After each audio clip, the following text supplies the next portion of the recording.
ili kujilinda na kuendelesha ufanisi wako. Pia kuna njia nyingine ambayo inaweza ikasaidia mtu hapa, na hii ni mtindo wa maisha ambayo ni jambo ambalo halina mwanzo wala halina mwisho. Yaani wewe unaweza kuifanya, yaani si ati kwa siku 7 ama kwa siku 10. Hii unaweza kuifanya, unaiweka na unaitumia. Baada ya siku 21 unaichukua, unatupa, unamwaga, imeisha nguvu, unatengeneza ingine, unaendelea. Ili litakusaidia kuendelea. Maandiko yanasema tuunuke kiwango hadi kingine. Mungu atakufanikisha. Wale wanaokuombea kwamba usifaulu wataaibika. Wale wanaopanga ili usifanikiwe katika maisha wataaibika.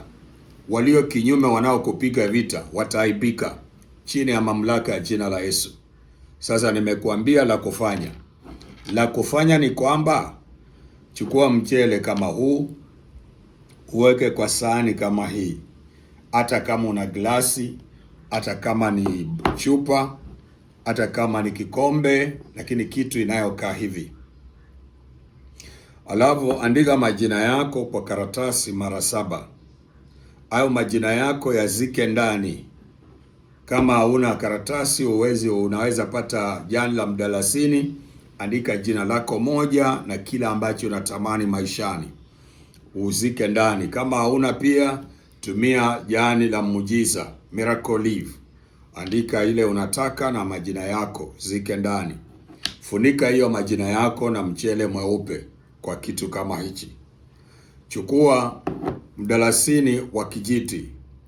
Usiage huo unga umwage juu. La sio hivyo, unaweza uchoma jivu yake, uichukue umwage hapa juu. Alafu utafute mafuta ya ufanisi, prosperity oil. Mafuta ya ufanisi, yaani mafuta ya kifedha ya ufanisi yaliyotayarishwa kwa ajili ya mambo ya faida ya maisha. Basi umwage hapa juu. Alafu uweke hii kitu mahali pasawa kwa draw yako. Kila wakati utakuwa unaomba nacho. Mungu unifanikishe, wezesha maisha yangu kuendelea mbele. Nisaidia Bwana, milango yangu ifaulu, ifunguke iliyo wazi. Nikutanishe na watu wema, watu wa nia nzuri, watu walio na mipango mizuri, watakao kuja kwa kampuni yangu, watu watakao kuja hasa watu walio makampuni, wale mko na makampuni mnataka wateja, wale mko na biashara za wholesale mnataka wateja. Hii ni mzuri sana kwenu. Wale mnaouza vifaa vya kujenga, hii ni nzuri sana kwenu. Wale mnaofanya biashara ya manguo, kuuza manguo, hii ni mzuri. Na wale wahubiri mlio na makanisa, hii pia ni nzuri ya kutumia. Wanasiasa, hii ni nzuri. Karibu kila mtu anahusika na hapa. So Mungu akusaidia kukutanisha na watu wa sawa. Unajua Mungu akikupenda atakuzunguka na watu wazuri. Adui akikuonea atakuzunguka na watu fake. Watu ambao wanacheka wewe kwa uso, lakini wanakutakia downfall. Wanakutakia mabaya. Wengine tabia zao zinachangia kushindwa kwako. Maana wanaweza chukua hela kwako na wapeleke kwa tabia mbaya, waende waharibu. Na hivyo basi Mungu afunge milango yako. Au wanakutakia mabaya. Watu ambao wanakuwazia kwa nini wewe si wao. Adui anaweza kuzunguka na watu feki. Lakini nakuombea Mungu akusaidia. Unapofanya hili, utazungukwa na watu wema. Utazunguka na watu wafadhali, watu wa baraka, watu ambao wanakuwazia mazuri. Mungu akupe watu watakao kushika mkono. Mungu akupe watu watakao simama na wewe. Mungu akupe watu utakapoketi chini kwa mavumbi wataketi na wewe.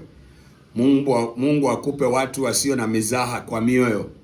Mungu akupe watu ambao tabia zao ni nzuri, zinachangia ufanisi wako. Mungu akusimamishe.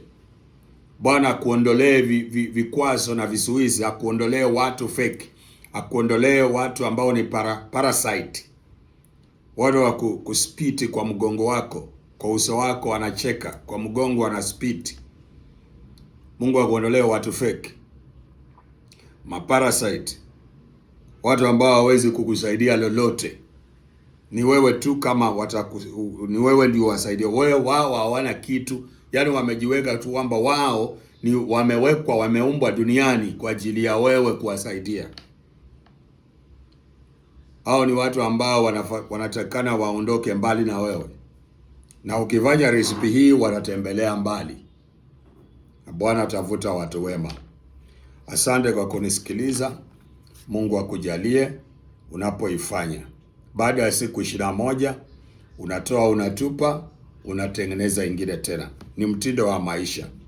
Si unapumua kila siku, unakula kila siku, unaoga kila siku, unaomba basi kila siku. Hii ni kitu naweka tu, itakusaidia. Na Mungu akubariki. Asante.